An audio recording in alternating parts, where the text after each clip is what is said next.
Okay, that's enough of that. So what I'm hoping to do then is show in the room that I've got my Jackson guitar here. I'm controlling the ToneMaster Pro with my tablet here, and I've got the ToneMaster Pro on there. So I'm just going to do one more quick volume spike so you can hear the low end and the chugs. Sound with this guitar, it's in a G standard, so pretty low. So when I'm doing this, I'm not trying to show how cool of a guitar player. I want you to hear how that sounds in the room. So what I've got is a mic on my chest here, and I've got a mic in the room in front of me here. So you're getting the projected sound there. So I'm deliberately not doing the studio sound thing here. I want you to hear that when it... I want you to hear how that speaker sounds. So that's an FRFR speaker. So the ToneMaster Pro, which is going via that Bluetooth on my tablet, when you're hearing that, you are not hearing any studio post mix or anything like that. It's literally, I'm talking to this one, tap, tap, tap, tap, hopefully, and then this one in here, tap, tap, tap, tap, tap, and then you're getting the sound of both. So, got a noise meter on there. Obviously, when it's loud, but I'm going to knock it up a tad.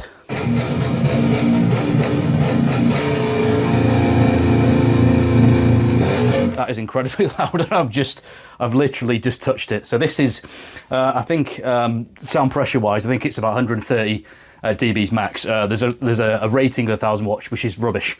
On a 240 volt supply in the UK, a couple of amps on the plug, there's a fuse. It can't deliver 1000 watts. It's rubbish marketing. It's rubbish, but it's loud as hell. So I've just turned it up. You've been listening to the previous bits, so I'm going to do a chug again. I'm going to turn this back down because it's going to piss my neighbours off. So.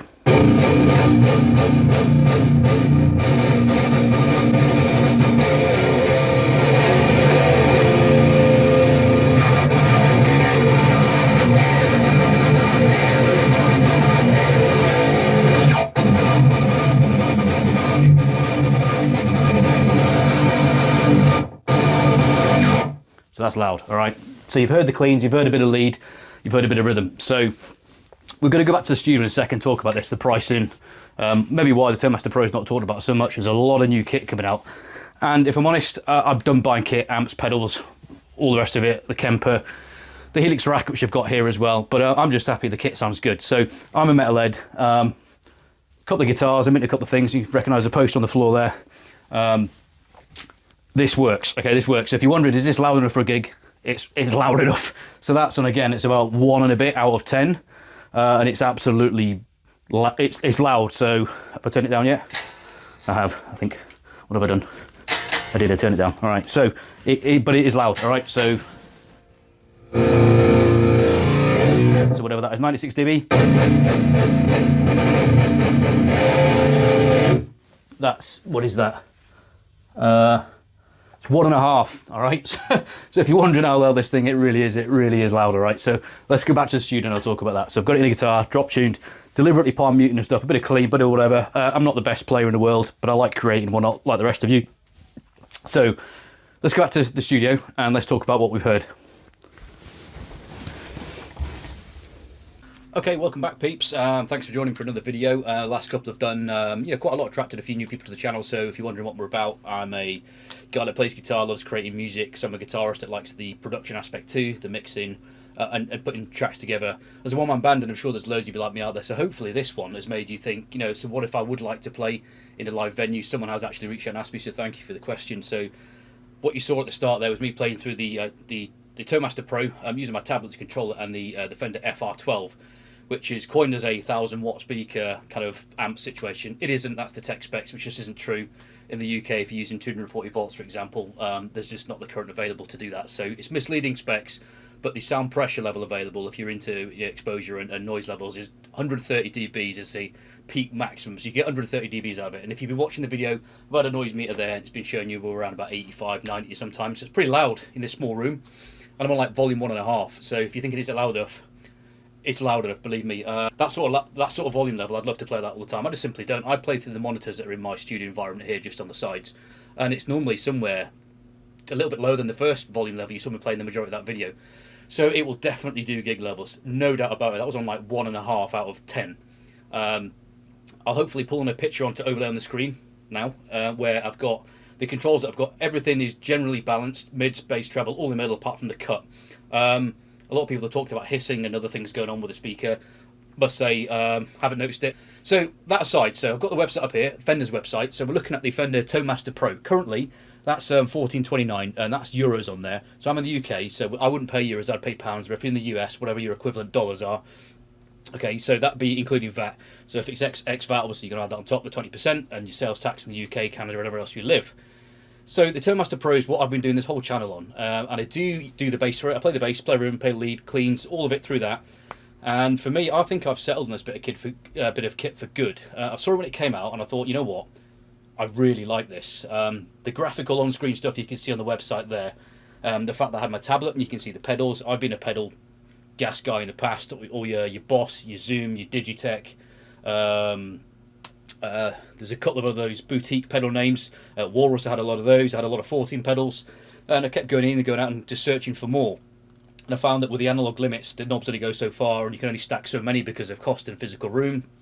With the Turnmaster Pro, I can record into it. I can play live in the room with it, in a box, and just get on with it. And it's doing everything I need to, plus bass. So I sold my Dark Glass Adam a while ago because I was doing bass separately. I wasn't sure if I could have the confidence in it, and when Fender added some bass stuff, it took a bit of tweaking just because I wasn't familiar with that, and I've sorted it. So the Fender Turnmaster Pro, great bit of kit you can see there. Scribble strips, on-screen display, stomp switches, all that stuff, brilliant.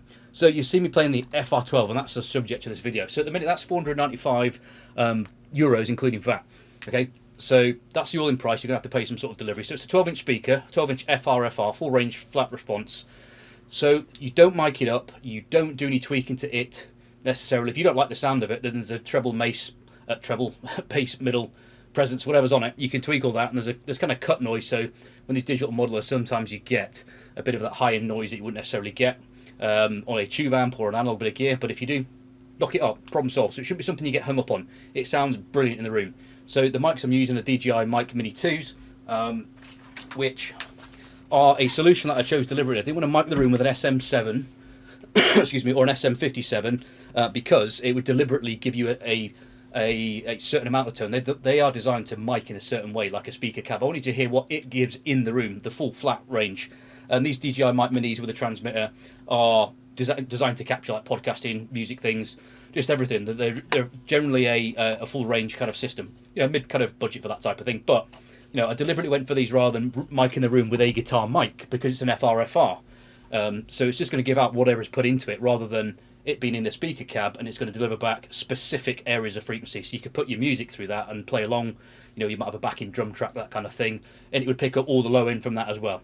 130 dBs is the spec sheet sound pressure they can deliver, and that's probably believable. I'm even doing 85, 90 there as we're playing through without issue.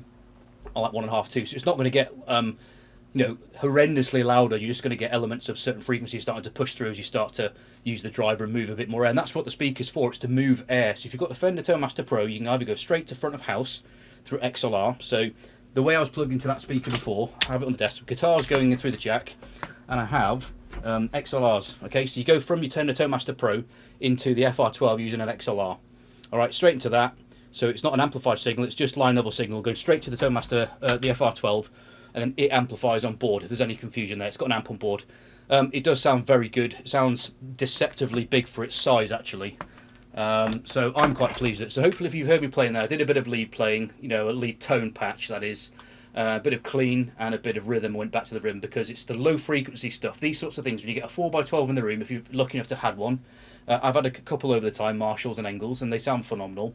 But if you want to do that in the home environment, you really have to crank it to get that sort of sound going. So the FRFRs will deliver it because it's a modeler that's taken a screenshot or he modelled it, but you don't need that in the room level to make it sound like it would cranked. You just change the amp preset level, so you get the benefit of that at quite a level. So you can sound like a massive 4x12 cranked on a small speaker in the room at moderate volumes, and it's incredible to be able to do that. So the Turnmaster Pro there and the Fender FR-12 were marketed as a pair, and I bought them both straight away. I believe there is a 2x12 model now, I think, and it's probably absolutely outrageous. There's other companies who do it, and I'm not one of those people that has any brand loyalty, is going to recommend you anything or try to influence. I don't believe that. You buy what you like the sound of, all right? They all sound great. Those are at the higher price point, the Quad Cortex, the Turnmaster Pro, the Helix, the Axe Effects type stuff, and other floor modelers, the Boss units, some of them are great as well. None of them sound bad. You just need to know what you're doing to a degree. Right, so I won't go on too much more, but if you like the sound of that, I'll do some more of that in the room. And again, the intent of this video is to show you in the room sound rather than me mic it up and do it into the studio. You've seen me do that before. So hopefully this is giving you an idea of what it sounds realistically in the room if you're on the fence about buying one or any FR type thing. From just doing that video, I don't often play this because I play when the monitor's quite quiet. So for me to do that, I was quite impressed actually, and I might do more of it because it's quite inspiring to be in the room and just fill the room with sound. But with the monitors, I'm sat in front of them and listening, doing critical listening, and it's not the same as just ramping that volume level up. So, and there's a lot of people that have done demos on your rock and pop and stuff like that. Hopefully what I'm doing is deliberately very different, very simple. I'm going through a range of sounds, but that's in tuned down to G. Okay, you'll see a lot of people play it in maybe D or C or something like that, maybe B if you're lucky. But I'm doing G chuggs there on open string. And if you're hearing that through the recorded sound that it sounds good, I think that should be a ticket to maybe get your card out and think about buying one if they're on sale or whatever. Obviously, buy whatever you like, but if it can do that, I think that's your marker. No one really cares if it can sound well at certain things. What's the extremes? The real highs, the sound pressure levels that are high, and the drop tuning, the chuggs. Will it fart? Will it distort? Will it sound terrible and be disappointing? And it isn't, or it isn't, right? Okay, so short and sharp, guys. Hope you enjoyed this one. Those that have joined recently have started subscribing. Feel free to go back and watch some of the other videos we've done. If you've seen there's anything that you're interested in, do let me know. I'll be aiming to keep the series going as we move towards, dare I say it, vocal soon. If you're just a guitarist, bear with me. I'll go back into more guitar type stuff like this and I'll start practicing more and do a bit of that. But I've got a project on the go. I'm just trying to show you the process and bring you along with me. Alright, so if you've just joined us a sub, thanks for joining us. We're doing quite well so far and I'm really looking forward to be able to show you more of what I'm doing. So when I do release the EP or the tracks, you've been there from the start. You can see this guy's done this. This is what it looks like at the start and this is how we get there. You can do it too. A lot of you can do it much better than me. I have no doubt about it. So I'll call it there. Thank you so much and hopefully this has been fun. Alright, we'll check you out for the next one.